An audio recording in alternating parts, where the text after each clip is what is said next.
En esta segunda sesión de tu curso denominado Juicios Orales, te voy a hablar acerca de las etapas del procedimiento penal. El procedimiento penal va a iniciar con lo que es la denuncia o la querella que va a realizar ya sea la víctima y u ofendido ante cualquier agencia del Ministerio Público, quien una vez que sea recibida esta denuncia o querella, pues tiene la obligación de dictar un auto o un acuerdo de radicación, y en donde va a comenzar a realizar todas las investigaciones pertinentes para esclarecer, obviamente, los hechos denunciados. Esta primera etapa del procedimiento penal es la denominada, como aquí te pongo en la diapositiva, de investigación. Esta etapa se va a dividir a su vez en dos fases, que es la investigación inicial y la investigación complementaria. La investigación inicial va a comprender desde lo que es la denuncia hasta la disposición ante un juez de control de la persona investigada, en donde si por ejemplo, no sé, se detuvo a una persona cometiendo algún delito flagrante y una vez que el Ministerio Público integró su carpeta de investigación, pues obviamente puede ponerlo a disposición de un juez de control, donde se va a llevar a cabo una primera audiencia. Esta audiencia se denomina la audiencia inicial,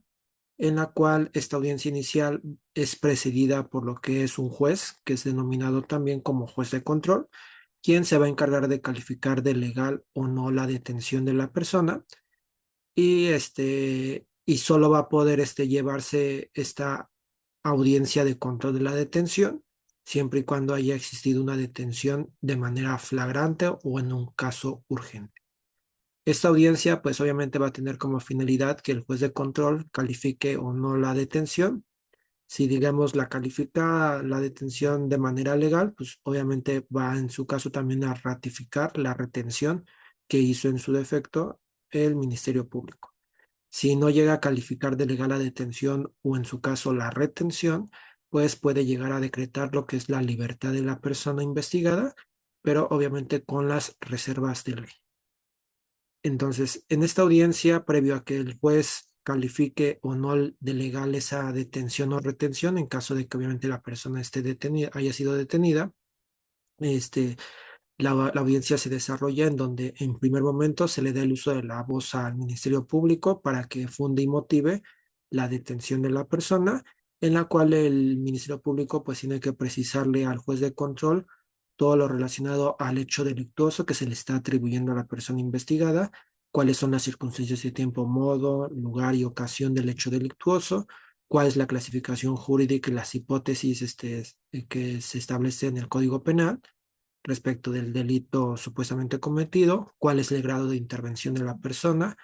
qué datos de prueba tiene recabados el Ministerio Público que sustentan esa detención y cuál va a ser el fundamento jurídico de la detención.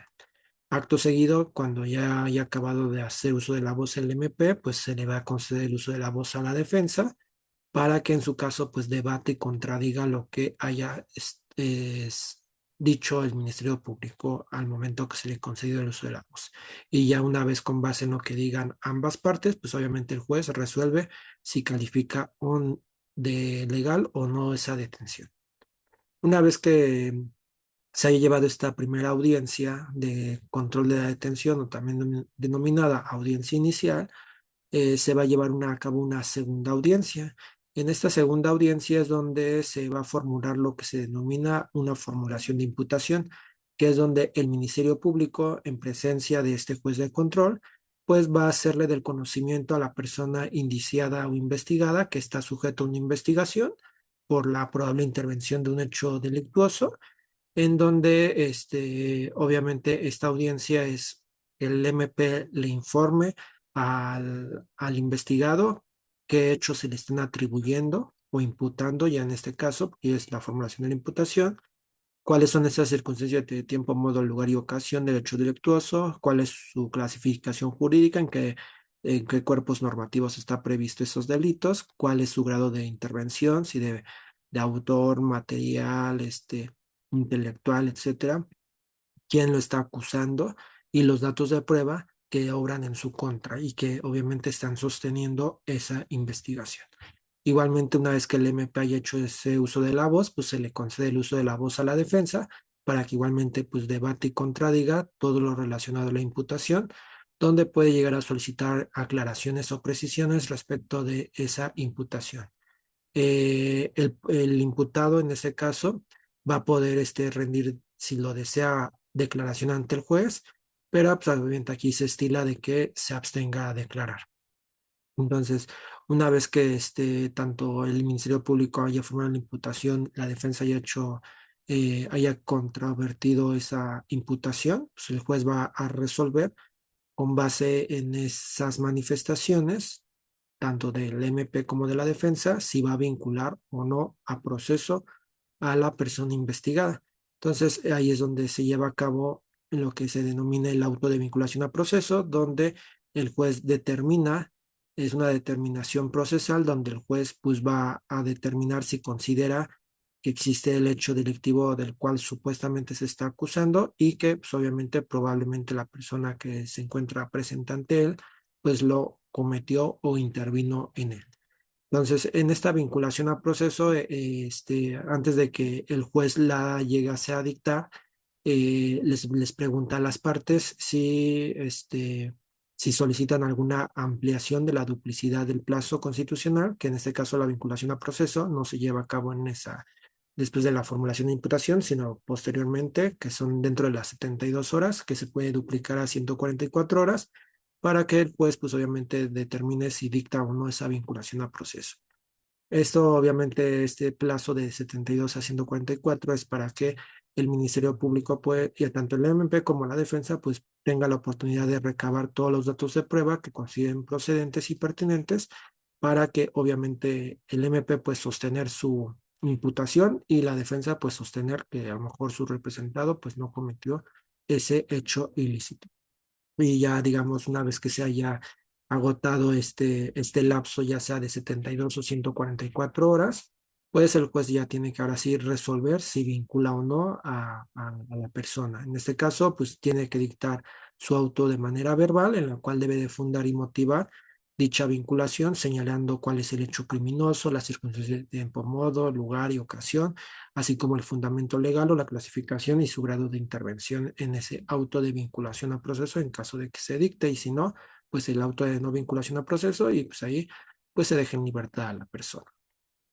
Posteriormente a que se haya vinculado a proceso a una persona, pues el juez,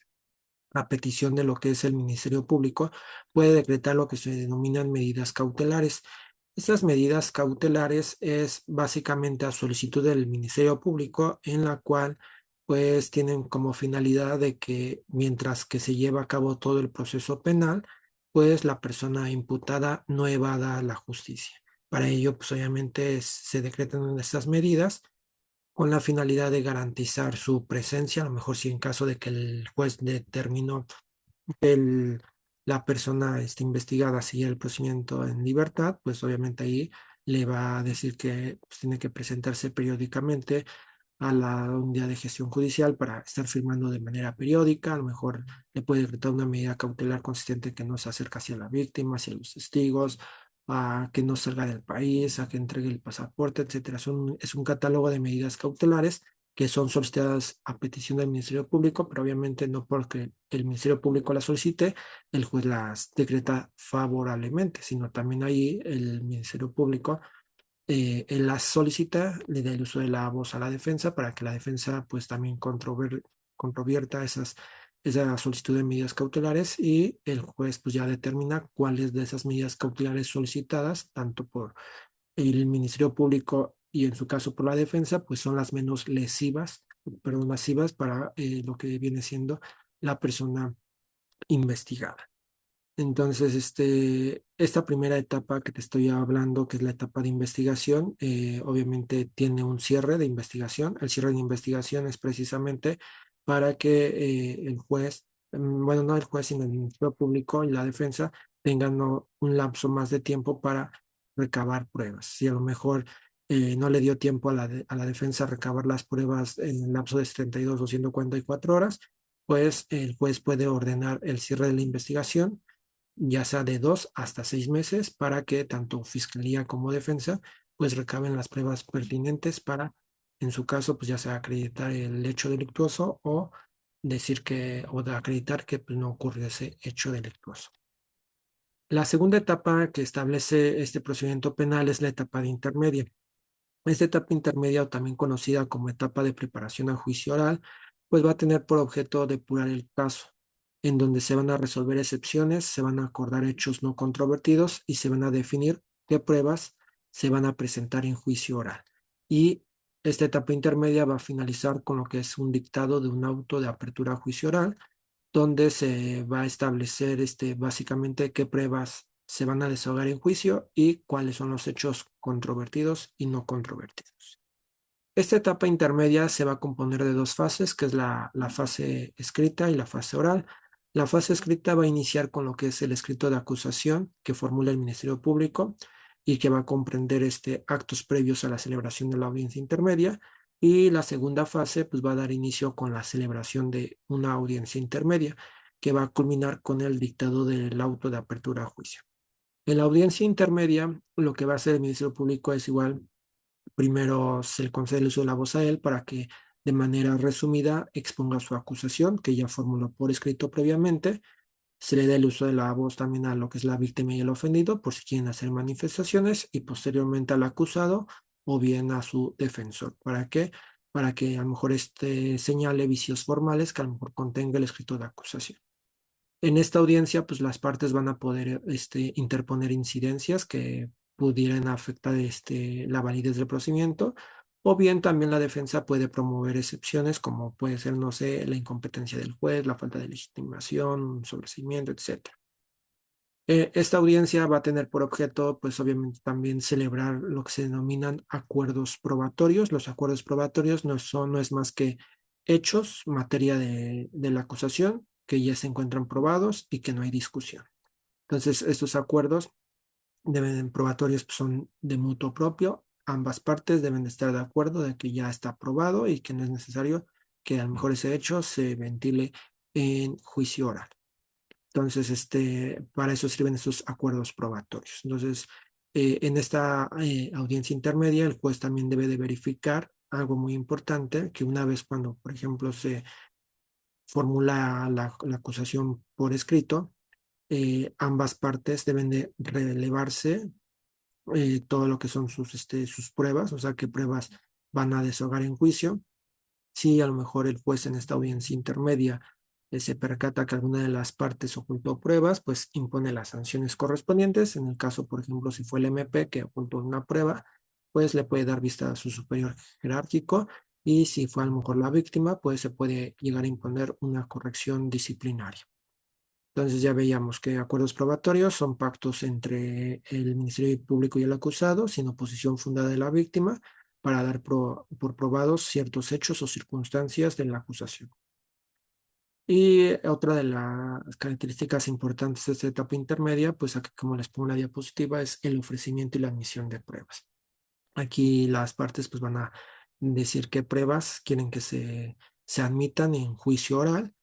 y aquí el juez pues debe de resolver si las admite o no. ¿En qué casos el juez puede llegar a excluir algún medio de prueba ofrecido por las partes? Pues nos señala el artículo 346 del Código Nacional de Procedimientos Penales, que si por ejemplo no son útiles para el esclarecimiento de los hechos, pues se desecha. Si es sobreabundante, igual. Si es impertinente o innecesaria, de la misma manera se desecha. Si a lo mejor se violaron derechos fundamentales al momento de su obtención, también se llegan a desechar. Si fueron declaradas nulas previamente, igualmente se desechan. O si llegan a contravenir disposiciones del propio Código Nacional, pues también se llegan a desechar. Entonces, una vez que el juez ya determinó cuáles son los hechos controvertidos, cuáles son los acuerdos probatorios y qué pruebas se van a admitir, perdón, se van a desahogar en la audiencia de juicio oral, pues ahora sí el juez procede a dictar su auto de apertura a juicio, en el cual pues obviamente debe de señalar qué tribunal de enjuiciamiento va a llevar el juicio, cuáles son los datos del acusado, cuál es la acusación definitiva y sus hechos, qué acuerdos probatorios fueron aceptados en su caso, qué pruebas fueron admitidas, qué, qué Si, por ejemplo, que la lista de las personas que van a comparecer a juicio o en su caso las medidas cautelares que hayan sido impuestas. Entonces, en resumen, esta etapa intermedia va a ser la última oportunidad que tienen las partes para depurar el caso antes de que se llegue a la etapa, a la tercera etapa, que es la de juicio oral. Se va a determinar cuáles son los hechos que se van a ir a juicio y cuáles no. Se van a admitir y excluir las pruebas y se pueden presentar lo que vienen siendo excepciones y acuerdos probatorios. Y esa etapa, recuerden, termina con el auto de apertura a juicio. Y finalmente la última etapa, que es la etapa de juicio oral. Esta etapa de juicio oral pues va a tener por objeto acreditar lo que es la acusación o en su caso la absolución de la persona acusada. Esta etapa de juicio oral ya no la lleva un juez de control como lo lleva lo que es la etapa de investigación en la intermedia, sino ya en esta etapa de juicio oral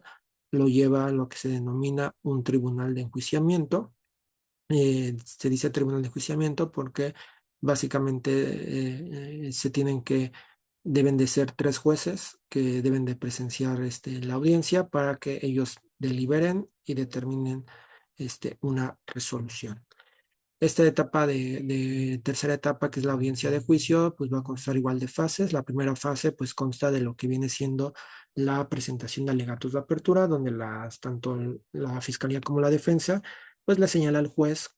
qué hechos pretende acreditar en la audiencia y con qué pruebas va a acreditar esos hechos. Donde se señala, digamos, de manera muy precisa o puntual al tribunal de enjuiciamiento, qué es lo que quiere probar o desvirtuar en su caso. Posteriormente, una vez que formulan sus alegatos de apertura a las partes, pues obviamente se procede al desahogo de las pruebas. Se inicia primero con el desahogo de las pruebas de la fiscalía, posteriormente de la víctima o el asesor jurídico y finalmente con las de la defensa. Cada uno de ellos decide cuál va a ser el orden de desahogo de cada una de las pruebas que obviamente ya fueron admitidas previamente en la etapa intermedia. Una vez desahogadas las pruebas, el juez concede el uso de la voz a las partes intervinientes, fiscalía, asesor jurídico, víctima y defensa para que formulen sus alegatos de clausura, donde pues obviamente en esos alegatos de clausura es donde las partes señalan qué es lo que probaron en esa audiencia de juicio, qué es lo que se demostró, qué hechos y con qué pruebas se demostraron, para que en su momento pues obviamente el juez finalmente finaliza esta tercera etapa donde va a deliberar y va a dictar un fallo. Este fallo, pues obviamente puede dictarlo donde se condena a la persona acusada al hecho que se le incriminó o en su caso se le absuelva del delito que se le estaba acusando. Entonces, así es como finaliza lo que son las etapas del procedimiento penal. Básicamente, obviamente, el Código Nacional de Procedimientos Penales prevé otra etapa que viene siendo la etapa de ejecución de sentencia, que ya es otra etapa donde, pues obviamente, tiene como finalidad de que se ejecute ya el fallo que emitió el Tribunal de Enjuiciamiento. Pero básicamente esas serían las tres etapas que componen este nuevo procedimiento penal. Espero que haya sido de utilidad esta sesión para ti. Si tienes alguna duda o algún comentario con alguno de los temas que se están abordando en este segundo bloque de tu curso de juicios orales, no omitas escribirlo en el foro que está habilitado para tal efecto. Que tengas excelente tarde.